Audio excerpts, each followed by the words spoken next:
Okay so hello everyone, आशा करता हूँ आप सभी बहुत ही अच्छे से होंगे और आपकी एग्जाम की प्रिपरेशन काफ़ी अच्छी चल रही है। मेरा नाम है केतन और आप सभी का रीजनिंग के इस स्पेशल कोर्स में एक बार फिर से बहुत बहुत स्वागत है। ठीक है, चलो भाई जल्दी शुरू करते हैं। जैसा कि आप लोग देख रहे हो कि हम लोग वेन डायग्राम की सीरीज को कंप्लीट कर रहे थे, राइट।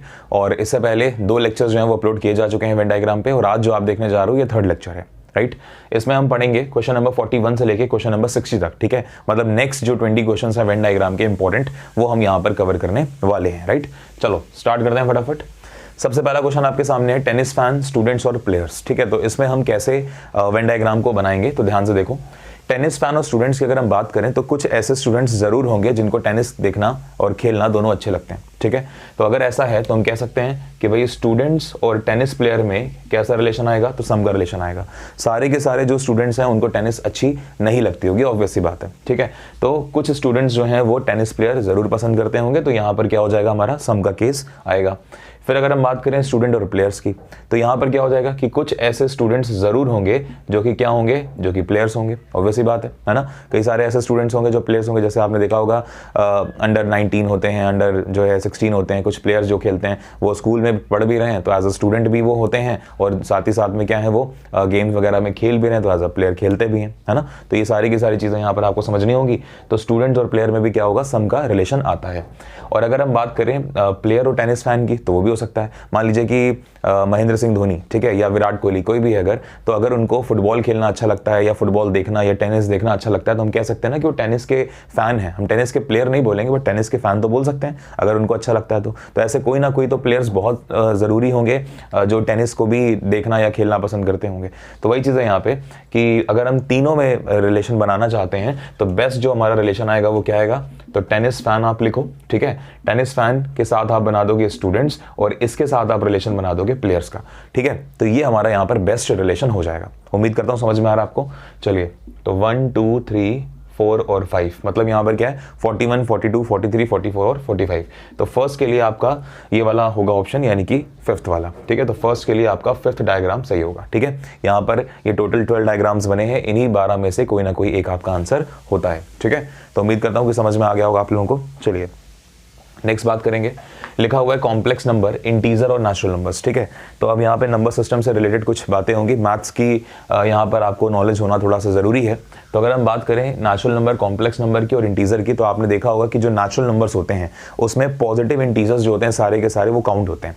मतलब हम ये कह सकते हैं ना कि जितने भी नेचुरल नंबर्स हैं भाई +1 से स्टार्ट होते हैं और प्लस इन्फिनिटी तक जाते हैं, वो सारे के सारे नेचुरल नंबर्स यानी कि प्राकृतिक संख्याएं होती हैं। ठीक है, और नेचुरल नंबर्स सारे के सारे किसका पार्ट होते हैं, इंटीजर्स का पार्ट होते हैं। आपको पता होना चाहिए कि इंटीजर्स जो होता है वो नेगेटिव जितनी वैल्यूज होती हैं -1 से लेके -इन्फिनिटी और +1 से लेके +इन्फिनिटी, ये सारे के सारे पॉजिटिव और नेगेटिव इंटीजर्स कहे जाते हैं। और 0 वो नंबर होता है जो कि इन दोनों को क्या करता है, अलग करता है, यानी कि डिवाइड करता है। ठीक है, तो नेचुरल नंबर सारे के सारे क्या हो गए, इंटीजर्स हो गए। और 0 को हम किस में रखते हैं, 0 हमारा होल नंबर में आता है। जब नेचुरल नंबर्स में हम 0 को ऐड कर देते हैं तो हमारे होल नंबर्स बन जाते हैं। यार होल नंबर हमसे पूछा नहीं गया, लेकिन हमसे बोल रहा है वो कॉम्प्लेक्स नंबर। और याद रखना कॉम्प्लेक्स नंबर का मतलब होता है जो आयोटा फॉर्म होती है। ठीक है, आयोटा फॉर्म मतलब आई वैल्यू। ठीक है, तो अगर आयोटा फॉर्म आ गई है तो वो जितने भी इंटीजर्स होते हैं वो सब आयोटा फॉर्म के अंडर आते हैं। मतलब जितने इंटीजर्स होते हैं वो सब के सब कॉम्प्लेक्स नंबर्स हो सकते हैं। समझ में आ रहा है? तो यानी कि यहाँ पर ऑल का जो डायग्राम है वो सबसे बेस्ट होगा। ठीक है, और अगर सबसे बेस्ट ऑल वाला है तो मतलब हमारे लिए 7th वाला जो केस है, 7th वाला डायग्राम वो बिल्कुल सही होगा। ठीक है, तो अच्छा क्वेश्चन था, उम्मीद करता हूँ समझ में आ गया। चलो नेक्स्ट देखेंगे।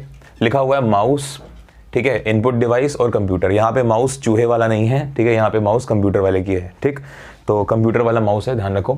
Mouse input device, input computer में 2 तरह की डिवाइसेस होती हैं, एक होती है इनपुट डिवाइस, एक होती है आउटपुट डिवाइस। जैसा अगर मैं बात करूं कीबोर्ड में जब आप इनपुट देते हो तब फिर वो मॉनिटर पे डिस्प्ले होता है। माउस में जब आप क्लिक करते हो, इनपुट देते हो, तब वो आगे मॉनिटर पे डिस्प्ले होता है आपको। तो माउस है, कीबोर्ड है, ये सारी की क्या सारी जो आप देख रहे हो ये क्या होती है बताइए, इनपुट डिवाइसेस होती हैं। जैसे स्कैनर हो गया, है ना।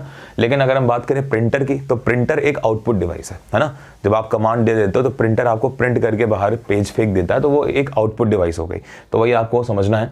तो जो हमारा माउस होता है, ठीक है, वो तो हमारा इनपुट डिवाइस है, इसमें कुछ भी गलत चीज़ नहीं है। ठीक है, बहुत ईजी है कि माउस जो है वो एक इनपुट डिवाइस है। लेकिन माउस और इनपुट डिवाइस ये दोनों किसका पार्ट है, तो ये दोनों कंप्यूटर नहीं है, ये दोनों कंप्यूटर का पार्ट है। तो आपको यहाँ पर ऐसे समझना है कि माउस एक इनपुट डिवाइस होगी और जो माउस और इनपुट दोनों इनपुट डिवाइसेस होती हैं दोनों, वो दोनों किसका पार्ट है, कंप्यूटर का पार्ट है। ठीक है, तो बन जाएगा आराम से। तो 43rd के लिए भी आपका सही आंसर कौन सा हो जाएगा, 7th वाला हो जाएगा।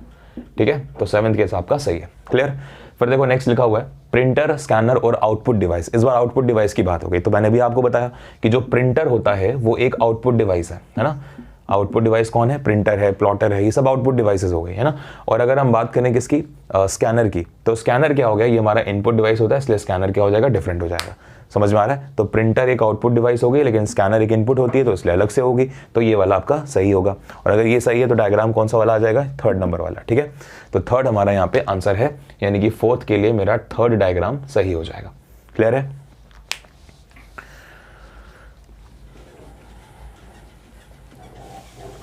चलिए नेक्स्ट बात करेंगे हम क्वेश्चन नंबर 5 के लिए, यानी कि 45 के लिए। लिखा है पेपर, कॉपी और रिटन स्टफ। ठीक है, पेपर, कॉपी और रिटन स्टफ। रिटन स्टफ का मतलब कुछ भी जो चीज़ आपने लिखी हुई देखी है, ठीक है, तो वो सबका सब रिटन स्टफ में आ जाएगा, या फिर वो सारी चीज़ें जो लिखने के लिए यूज़ होती हैं वो सब रिटन स्टफ में आ जाएगा। ठीक है, जैसे आपने देखा है कि नोटबुक हैं, ठीक है, पेपर हैं, इस तरह की डायरी हो गई, तो ये सब रिटन स्टफ में आ गया, लेटर्स हो गए। ठीक है, तो होगा क्या यहाँ पर कि जो पेपर और कॉपी है, तो ऑफकोर्स जो कॉपी है, तो कॉपी किससे बनी होगी, कॉपी जो है वो पेपर से बनी होगी। ये मत सोचना पेपर कॉपी से बनता है, नहीं, कॉपीज जो है वो पेपर से बनती हैं। तो सारी की सारी कॉपी किससे बनी है, पेपर। अब यहाँ ये बिल्कुल भी आपको नहीं सोचना है कि सारी की सारी कॉपी पेपर हैं, ऐसा नहीं है। सारी की सारी कॉपी पेपर से बनती हैं, क्योंकि सब में पेपर लगा होगा, ऑब्वियस ही बात है लिखने के लिए। और कॉपीज जो होती हैं और पेपर्स जो होते हैं उन पे क्या करा जाता है, उस पर लिखा जाता है। तो ये दोनों के दोनों जो हो गए वो किस में आ गए बताओ, वो दोनों के दोनों रिटन स्टफ में आ गए। समझ में आ गया। तो जो आपकी कॉपी है वो पेपर से बनी है, और जो कॉपी और पेपर दोनों हैं वो रिटन स्टफ या फिर राइटिंग स्टफ में यूज होता है। क्लियर हो गया। तो यानी कि यहां पर भी हमारा जो आंसर होगा वो कौन सा होगा, 7th वाला होगा। ऑल का डायग्राम यहां पर बेस्ट है। ठीक, समझ में आ गया। चलो नेक्स्ट वाला देखते हैं जल्दी से। 1 से लेकर 5 तक हमने कंप्लीट करे, मतलब 41 से 45 हमने कंप्लीट करे। अब हम देखेंगे 46 से लेकर आगे वाले। ठीक है, देखो ध्यान से लिखा हुआ है कि वुमेन है, वर्किंग वाइफ्स और मैरिड है। ये बहुत अच्छा क्वेश्चन है, बहुत ध्यान से करना। उम्मीद है पूरा, अगर आप वीडियो को पॉज करते हैं इन केस, ठीक है, और अगर आप इसको खुद बनाओ, तो जो आप बनाओगे उस डायग्राम को और जो मैं आपको समझाने वाला हूँ उस डायग्राम में थोड़ा सा फर्क होगा ज़रूर। ठीक है, बहुत सारे बच्चे ऐसे हैं जब मैं क्लास में इस क्वेश्चन को करवाता हूँ तो ये लगभग जो स्टूडेंट्स हैं इसका आंसर गलत देते हैं। तो उम्मीद करता हूँ कि आप सही देंगे। ठीक है, एक बार खुद से बनाइए, उसके बाद फिर इसका जो सोल्यूशन है, जो एक्सप्लेनेशन है, उसको तब देखिएगा। ठीक है, आ जाओ देखते हैं। वुमेन, वर्किंग वाइफ्स और क्या बोला जा रहा है, मैरिड। अब आप एक बात बताओ, जो वर्किंग वाइफ्स होंगी, ठीक है, जो काम करने वाली स्त्रियां हैं, ठीक है, वर्किंग वाइफ्स हैं, तो ऑब्वियस सी बात है जितनी वर्किंग वाइफ्स हैं वो सारी की सारी क्या होंगी बताओ, वो सारी की सारी वुमेन तो होंगी ही होंगी। इस बात में तो कुछ भी डाउट नहीं है, वो सारी की सारी क्या होंगी, वुमेन होंगी। ठीक है, लेकिन एक बात ये भी सही है कि जितनी वर्किंग वाइफ्स हैं, वाइफ है ना, तो वाइफ्स हैं अगर, तो मैरिड भी होना उनको जरूरी है। तो जितनी वर्किंग वाइफ्स हैं वो क्या होंगी, वो मैरिड भी होंगी। ठीक है, ये भी आपको ध्यान रखना है। ठीक है, लेकिन सारी की सारी वुमेन मैरिड हो जाएं ऐसा जरूरी नहीं है ना, सारी की सारी वुमेन मैरिड भी नहीं होती। तो यहां पर ये बेस्ट आपका डायग्राम बनता है। मतलब इन शॉर्ट ये वाला क्या है, देखो, एक ये इस तरह से और फिर यहां पर इस तरह से ये डायग्राम आपका बना हुआ है, जो कि बहुत यूनिक बनता है। ठीक है, बहुत रेयर केस होता है जब ये डायग्राम बन के आता है आपके सामने। और इसके लिए कौन सा आंसर सही हो जाएगा, तो इसके लिए आपका सही आंसर है ऑप्शन नंबर 4 वाला। ठीक है, तो ये ध्यान रखना, बहुत अच्छा क्वेश्चन है, ये पूछा गया क्वेश्चन है। तो 46 के लिए जो आपका आंसर होगा वो होगा 4th।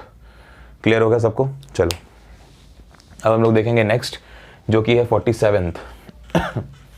तो ध्यान से समझो 47th को क्या लिखा हुआ है। कैरेट है, फूड है और वेजिटेबल है। ठीक है, तो कैरेट, फूड और वेजिटेबल की अगर हम बात करें तो इसमें कैसे हम करेंगे, देखो, जो कैरेट है, जो गाजर होती है, कैरेट जो होती है वो वेजिटेबल्स का एक पार्ट है ना। तो कैरेट किस में आ गई, कैरेट आ गई आपकी वेजिटेबल में। ठीक है, ये वेजिटेबल्स में आ गई। और कैरेट और वेजिटेबल्स जितनी भी होती हैं ये सारा का सारा क्या है, ये सारा का सारा फूड का ही तो हिस्सा है। चाहे कैरेट हो वो भी एज अ फूड यूज होगा, वेजिटेबल है वो भी एज अ फूड यूज होगी। तो कैरेट एक वेजिटेबल है और कैरेट वेजिटेबल दोनों के दोनों एज अ फूड यूज होते हैं। समझ में आ गया। तो अगर यहाँ पे क्लियर हो रहा है आपको, तो इसके लिए भी सही आंसर क्या हो जाएगा बताओ, 7th हो जाएगा। ठीक है, तो 47th के लिए आपका सही आंसर है 7th। क्लियर। नेक्स्ट देखते हैं क्वेश्चन नंबर 48। लिखा हुआ है uncle, aunt and cricket lovers. ठीक है, तो अब आप देखो, जो अंकल हैं वो अलग हो गए और जो आंट हैं वो अलग हो गई। ऑब्वियसली बात है, दोनों का जेंडर डिफरेंट है। अंकल मेल हो गए, आंट क्या हो गई, फीमेल हो गई। तो अंकल और आंट, ठीक है, ये हो गया। अगर हम बात करें यहाँ पर किसकी, क्रिकेट लवर्स की। तो कुछ अंकल हो सकते हैं जिनको क्रिकेट देखना अच्छा लगता है, जैसे मेरे फादर हैं उनको क्रिकेट देखना अच्छा लगता है, ठीक है, या किसी और के फादर हैं उनको क्रिकेट देखना अच्छा लगता है, तो क्रिकेट लवर्स हो सकते हैं। और कुछ फीमेल्स हो सकती हैं, जो आंट वगैरह हैं उनको भी क्या होगी, क्रिकेट जो है देखना और पसंद है उनको भी, तो वहाँ पर यहाँ पर क्या हो सकता है कि ऐसे क्रिकेट लवर्स है ना। तो कुछ अंकल हैं जिनको क्रिकेट देखना अच्छा है वो क्रिकेट लवर्स हैं, और कुछ आंट भी क्या है क्रिकेट लवर हैं। तो ये वाला जो डायग्राम आप यहाँ देख रहे हो ये बेस्ट होगा, मतलब तीनों में सम का केस। और अगर तीनों में सम का केस है मतलब पहले वाला केस है ना, और अगर पहला केस है तो 48 के लिए आपका आंसर हो गया फर्स्ट वाला। क्लियर है, सबसे पहला आपका यहाँ पे सही होगा। नेक्स्ट देखो लिखा हुआ है कार, साइकिल और मोटरसाइकिल, ठीक है, तो ये भी बहुत इजी है। अब कार है, साइकिल है, मोटरसाइकिल, अगर हम बात करें यहाँ पर तो कार एक डिफरेंट ऑब्जेक्ट है, ठीक है, साइकिल एक डिफरेंट ऑब्जेक्ट है और मोटरसाइकिल एक डिफरेंट ऑब्जेक्ट है। तो मतलब यहाँ पर क्या होगा, इसके लिए हम लोग यहाँ पे कर लेते हैं, देखो इसको रब कर रहे हैं, ठीक है, कार एक अलग ऑब्जेक्ट है, ठीक है, मोटरसाइकिल एक अलग है और उसके साथ साथ साइकिल जो है वो डिफरेंट है। तो तीनों में आपस में कोई रिलेशन नहीं है, तीनों के तीनों अलग व्हीकल्स हैं, तीनों के तीनों डिफरेंट है, ठीक है। तो अगर तीनों डिफरेंट है तो फिर ऑब्वियसली बात है डिफरेंट बनेगा। तो 49th के लिए आपका सही आंसर क्या होगा बताइए, ये होगा आपका 10th वाला ठीक है। तो 49th के लिए सही आंसर हो गया आपका 10th। नेक्स्ट देखो 50th लिखा है डांसर, प्लेयर और ह्यूमंस, ठीक है, तो डांसर भी हैं, प्लेयर भी हैं और ह्यूमन भी हैं। अब यहाँ पर हमें क्या देखना होगा, फिर वही चीज़, ये प्रोफेशन की बात हो रही है ना, तो डांसर जो हैं वो पर्टिकुलर प्रोफेशन में आ गया, ठीक है, और जो आपके प्लेयर हैं वो एक अलग प्रोफेशन में आ गया। तो अब ये नहीं सोचेगा, अब जैसे मान लीजिए कि विराट कोहली है, बहुत अच्छा अगर डांस भी कर लेते हैं तो हम विराट कोहली को डांसर बिल्कुल भी नहीं बोलेंगे, बिकॉज उसका जो फुल टाइम प्रोफेशन है वो एज अ क्रिकेटर है, वो प्लेयर है ना, क्रिकेट प्लेयर है। तो यहाँ पर क्या होता है कि प्लेयर जो है वो डिफरेंट माने जाएंगे और जो क्रिकेट है, क्रिकेटर जो है वो डिफरेंट माने जाएंगे। या फिर यहाँ पर अगर डांसर दिया हुआ है तो डांसर जो होंगे वो आपके डिफरेंट माने जाएंगे। समझ में आ गया? तो प्लेयर्स डिफरेंट हैं, डांसर्स डिफरेंट हैं। यहाँ पर इन दोनों को आपको मिलाना बिल्कुल भी नहीं है, बिकॉज अगर कोई प्लेयर डांस कर रहा है या कोई डांसर अच्छा प्लेयर है, ठीक है, तो वो फुल टाइम तो नहीं है ना, फुल टाइम आप उसको क्या बोलोगे, डांसर, ठीक है। अब अगर आप विराट कोहली की प्रोफाइल उठा कर देखेंगे तो आप उसको वहाँ पे क्या लिखा होगा कि क्रिकेट प्लेयर है ये, है ना, वहाँ पे ये नहीं लिखा होगा कि वो डांसर है, ठीक। कल को शाहरुख खान अगर क्रिकेट खेलने लगे बहुत अच्छा, तो इसका मतलब ये नहीं शाहरुख खान की प्रोफाइल वहां से हटा के क्रिकेट प्लेयर बोल दी जाएगी, वो एक्टर ही रहेंगे। समझ रहे हो? तो ये चीज होती है। तो प्लेयर डिफरेंट है और क्या नाम है ये, ड्राइवर, सॉरी, डांसर जो है वो डिफरेंट है। तो फुल टाइम प्रोफेशन की बात होती है, इसको ध्यान रखो, फुल टाइम जो आपका प्रोफेशन है वही बोला जाएगा। अटल बिहारी वाजपेयी बहुत अच्छे क्या थे, पॉलिटिशियन, है ना, लेकिन उनको कविता करना भी पसंद था। तो अब अटल बिहारी वाजपेयी ये नहीं होगा कि वो पोएट कह लिए जाएंगे, नहीं, अटल बिहारी वाजपेयी जी जो हैं वो पॉलिटिशियन थे, तो वो पॉलिटिशियन ही उनकी प्रोफाइल में दिखाएगा, ठीक है। वो अलग बात है कि उनकी हॉबी थी कि उनको पोइट्री करना अच्छा लगता था। तो यहाँ पर हमें ध्यान रखना है, अभी आगे क्वेश्चन आएगा हम उसको सॉल्व भी करेंगे। तो प्लेयर डिफरेंट है और यहाँ पे डांसर डिफरेंट है। उसके बाद आपसे कहा जा रहा है ह्यूमंस, और ये दोनों के दोनों क्या है, ये दोनों के दोनों क्या होंगे, ह्यूमंस होंगे, ऑब्वियस सी बात है, मनुष्य ही होंगे, है ना, डांस करने वाले, प्लेयर करने वाले सब मनुष्य होंगे। तो ये आपका बेस्ट डायग्राम, मतलब यहाँ पर आपका सही होगा ऑप्शन नंबर 2। तो क्वेश्चन नंबर 50 के लिए हमारा सही आंसर है सेकंड वाला, ठीक है। उम्मीद करता हूं क्लियर हो गया होगा। चलो इसे करते हैं रब। क्वेश्चन नंबर 21 देखो ध्यान से 21 कह रहा है अर्थ, क्रस्ट, मेंटल और कोर, ठीक है। आपने देखा होगा कि जो अर्थ है, अर्थ का जो स्ट्रक्चर है, ठीक है, अगर आप कभी अर्थ के स्ट्रक्चर की बात करो तो क्रस्ट है, कोर है, मेंटल है, ये तीन चीज़ें जो होती हैं ये अर्थ के स्ट्रक्चर को फॉर्म करती हैं, ठीक है। और ये तीनों के तीनों अगर अर्थ के स्ट्रक्चर को फॉर्म करती हैं तो तीनों ही डिफरेंट मानी जाती हैं, क्योंकि जब आप अर्थ में, ठीक है, डेप्थ में जाते हो तो कुछ हाइट पे हर एक को हमने डिफाइन कर रखा है कि यहाँ से यहाँ तक मेंटल होता है, यहाँ से यहाँ तक जो है क्रस्ट होता है और यहाँ से यहाँ तक कोर होती है, ठीक है। तो इस तरह से कोर, क्रस्ट, मेंटल। तो यहाँ पर क्या हो जाएगा कि जो आपका अर्थ है, ठीक है, अगर मैं इस पूरे अर्थ को एक मान लूं तो अर्थ में क्रस्ट अलग है, ठीक है, कोर वाला जो सेक्शन है वो अलग है और जो मेंटल वाला सेक्शन है वो अलग है। तो इस तरह से ये चीज हो जाएगी, मतलब क्रस्ट, कोर, मेंटल में आपस में कोई रिलेशन नहीं है, ये तीनों अलग अलग हैं, ठीक है। एक हाइट तक क्रस्ट है, एक हाइट तक कोर है, एक हाइट तक मेंटल है, इस तरह से ये चीज हो गई, है ना। लेकिन ये किसका हिस्सा है, ये अर्थ का हिस्सा है। तो अब ये डायग्राम आपको यहाँ मिलने नहीं वाला, बट एक तरह से अगर आप देखो ध्यान से तो ये सेकंड ही तो डायग्राम है ना। तो यहाँ पर 4 ऑप्शंस मैंने जानबूझ के डाले हैं ताकि आपको ये चीज क्लियर हो जाए कि क्रस्ट, कोर और मेंटल जो है ये तीनों डिफरेंट एंटिटीज मानी जाएंगी और क्या हो जाएगा, ये तीनों के तीनों अर्थ का हिस्सा है। समझ में आ गया आपको? चलिए नेक्स्ट मूव करते हैं। लिखा हुआ है अर्थ, सैटर्न और प्लैनेट, 52 की बात कर रहे हैं। तो 53,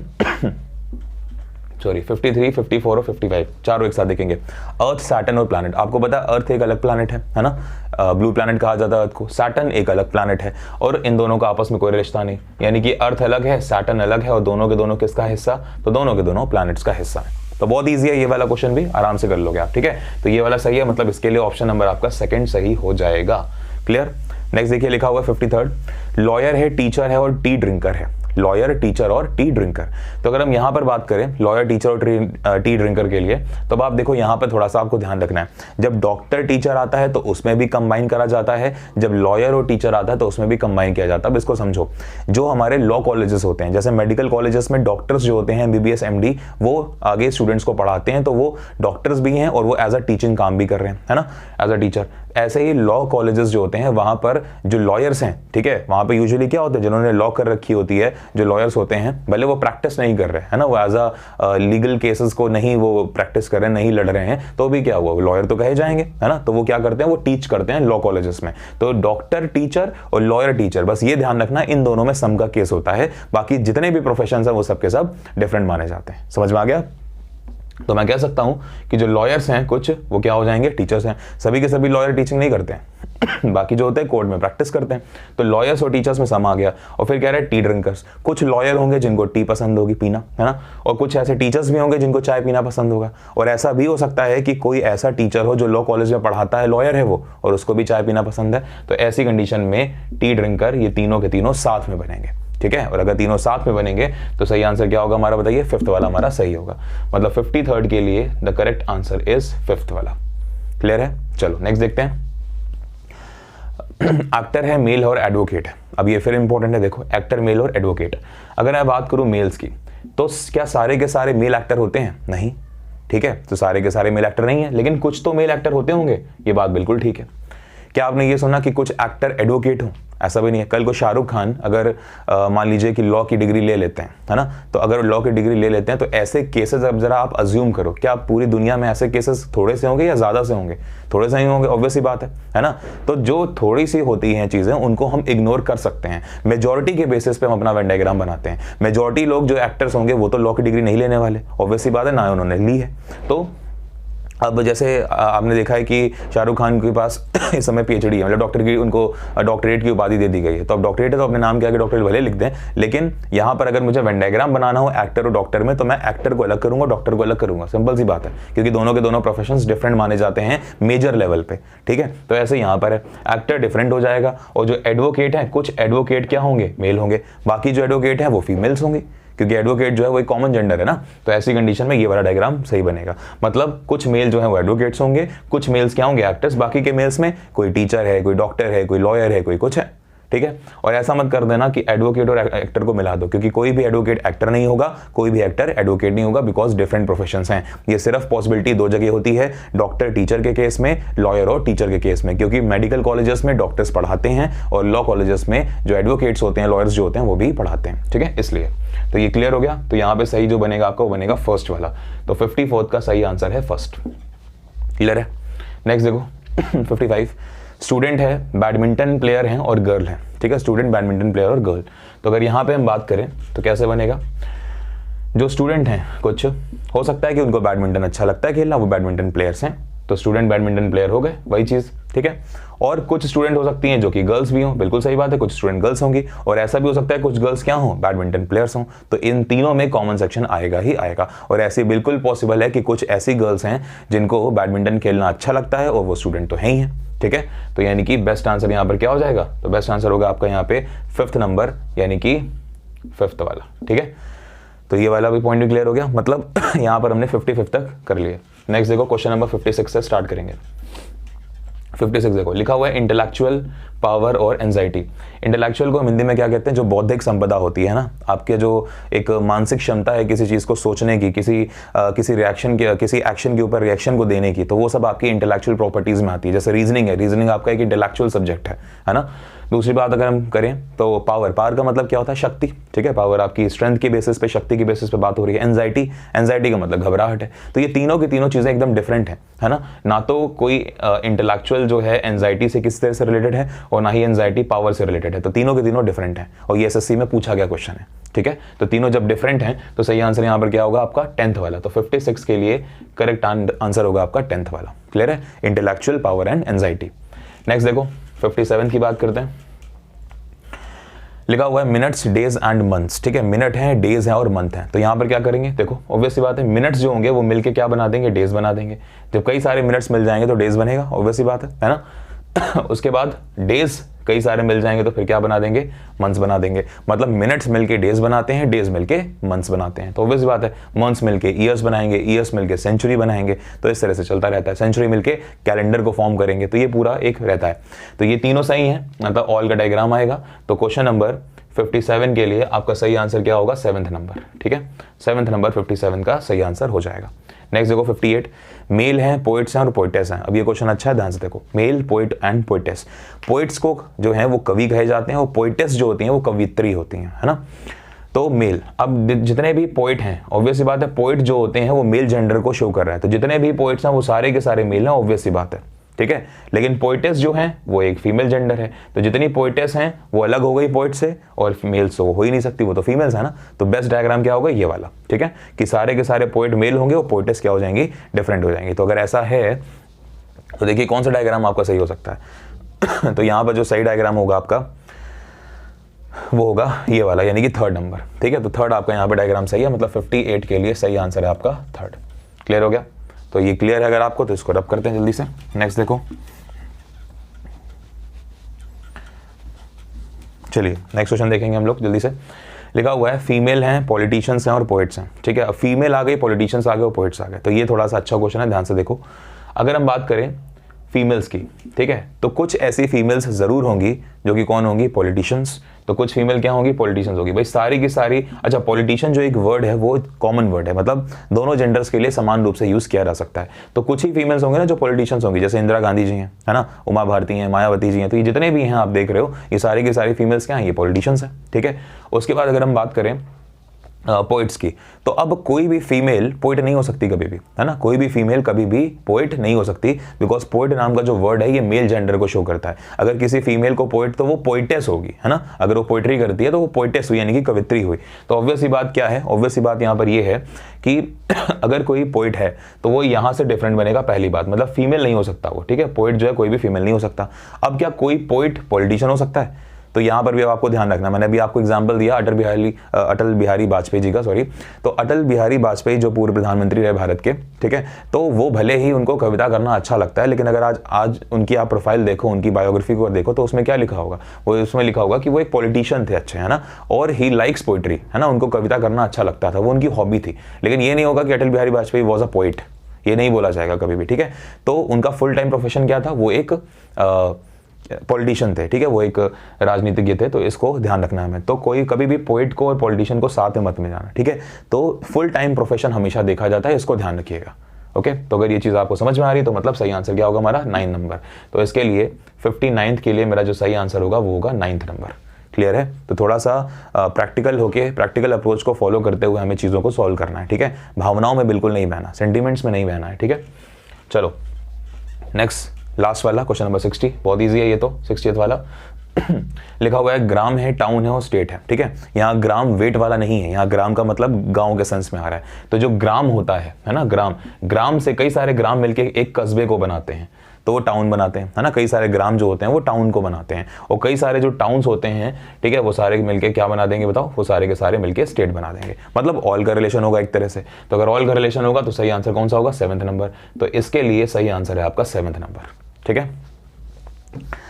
तो इस तरह से हमने यहाँ पे कंप्लीट कर लिए सारे के सारे जो 20 क्वेश्चंस हैं आगे के, ओके। तो अब आपके पास 1 to 60 वेन डायग्राम के टोटल 60 क्वेश्चंस आपके पास मौजूद हैं, ठीक है। किसी भी क्वेश्चन में अगर आपको लगता है कि कुछ डाउट है, या फिर आप अपना तर्क कोई देना चाहते हैं कि नहीं सर इसमें ऐसा हो सकता है क्या, ठीक है, तो आप बिल्कुल अपने जो व्यूज़ हैं वो शेयर कर सकते हैं। कमेंट सेक्शन में आप लिखिए अपनी क्वेरी को, ठीक है। एक तरीका होता है पूछने का, प्रॉपर तरीके से आप पूछिए, ठीक है, और आपको आपकी जो क्वेरी है उसका रिप्लाई बहुत जल्दी दिया जाएगा, ठीक है। तो उम्मीद करता हूं सेशन आपको समझ में आया, अच्छा लगा, क्वेश्चंस आपको क्लियर हो रहे हैं और आपको थोड़ा सा कॉन्फिडेंस आ रहा है कि आप अपने एग्जाम में अच्छे से परफॉर्म कर पाओगे, ठीक है।